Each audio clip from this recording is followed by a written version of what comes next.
ગુજરાત ભાજપના નવા પ્રદેશ પ્રમુખ અને રાજ્યના મંત્રી જગદીશ વિશ્વકર્મા આજેથી અંબાજી ખાતે માતાજીના દર્શન કરીને ગુજરાત પ્રવાસનો પ્રારંભ કર્યો। તેમણે સવારે અંબાજી માના દર્શન કર્યા, ત્યારબાદ તેઓ પાલનપુરના ચડોતરમાં સભાને સંબોધી રહ્યા છે, જે બાદ ઉઝામાં ઉમિયા માતાજીના દર્શન કરશે અને મહેસાણા થઈને સાંજે ગાંધીનગરના ગિફ્ટ સિટી ખાતે યોજનારા નમોત્સવ કાર્યક્રમમાં હાજરી આપશે। ગુજરાત ભાજપના નવનિયુક્ત પ્રદેશ પ્રમુખ જગદીશ વિશ્વકર્માનું અંબાજી ખાતે ભવ્ય સ્વાગત કરવામાં આવ્યું હતું। અંબાજી ખાતે આવેલા 51 શક્તિપીઠ સર્કલ પર આયોજિત કાર્યક્રમમાં ઢોલ નગારાઓ, આદિવાસી નૃત્યો અને બેન્ડીની ધૂન સાથે પ્રદેશ પ્રમુખનું સ્વાગત કરવામાં આવ્યું હતું।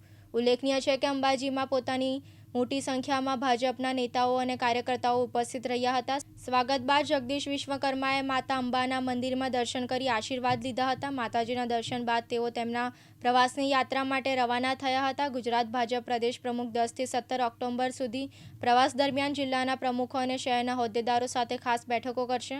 તેઓ પ્રવાસની શરૂઆત અંબાજી માતાજીના દર્શનથી શરૂઆત કરી છે। એટલે જગતજનની માં અંબાના દર્શન કરી આશીર્વાદ લીધા। શીર્ષક નેતૃત્વએ જે ભારતીય જનતા પાર્ટીની ગુજરાતની પ્રદેશની જે જવાબદારી આપી છે, એ જવાબદારી સાથે સાથે ગુજરાતના 6.5 કરોડ જનતાની સુખાકારી માટે, ભારતીય જનતા પાર્ટીના લાખો કાર્યકર્તા માટે માં અંબાના ચરણોમાં સમગ્ર લોકોની સુખાકારી માટે પ્રાર્થના કરી છે। મારી સાથે કેબિનેટ મંત્રી રાઘવજીભાઈ જોડાયા છે, બનાસકાંઠા જિલ્લાના અધ્યક્ષ કીર્તિસિંહજી, માન્ય મહામંત્રી શ્રી રજનીભાઈ, સાંસદ શ્રી મયંકભાઈ, તમામ ટીમ પ્રદેશની અને જિલ્લાની એ માં અંબાના ચરણોમાં આશીર્વાદ લઈ અને તમામ લોકોની સુખાકારી પ્રાર્થના કરી અને આજથી આ પ્રવાસનો આરંભ કરીએ। સ્વદેશીને પણ અહીંયા બજારમાં દેશના યશસ્વી પ્રધાનમંત્રી માનનીય મોદીજીએ જે સ્લોગન આપ્યું છે, આત્મનિર્ભર ભારત, હર ઘર સ્વદેશી, ઘર ઘર સ્વદેશી, આ અભિયાનની શરૂઆત થઈ ચૂકી છે।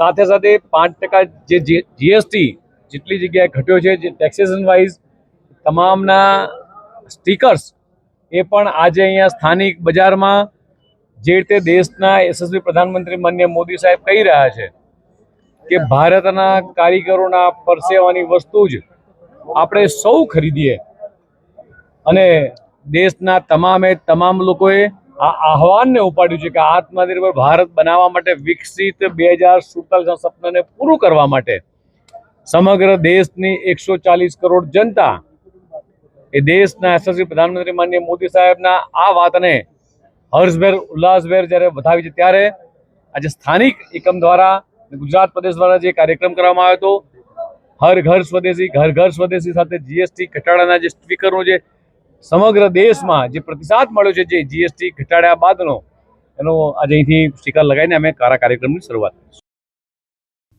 બ્યુરો રિપોર્ટ, દિવ્યાંગ ન્યૂઝ, બનાસકાંઠા।